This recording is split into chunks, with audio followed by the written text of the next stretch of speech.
দেখেছেন ভাই দেশের কি অবস্থা, কিছু হওয়ার আগে শুকুনের মতো সবাই ঝাঁপিয়ে পড়ছে। আর বললেন না ভাই, ভিতরে অলরেডি 3 জন মারা গেছে, আর না জানি কতজন মৃত্যুবরণ করছে। মানুষের জীবনে কোনো দাম নাই ভাই। ওই দেখেন ক্যামেরা নিয়েও রাজনীতি শুরু করছে, একজন আরেকজনের গাড়ির উপর দোষ চাপাচ্ছে। মানুষ লাশ নিয়েও রাজনীতি শুরু করছে। এর চেয়ে জঘন্য আর কি হতে পারে? সবাই সবার ফায়দা খুঁজে।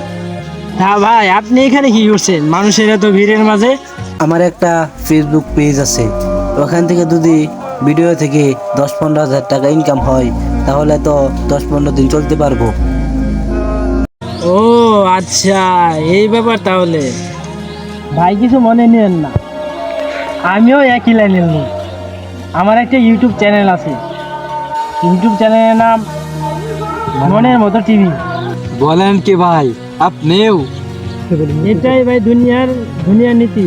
মুখে বলি নীতি কথা, কিন্তু পেটের দায় সবাই আমরা এক।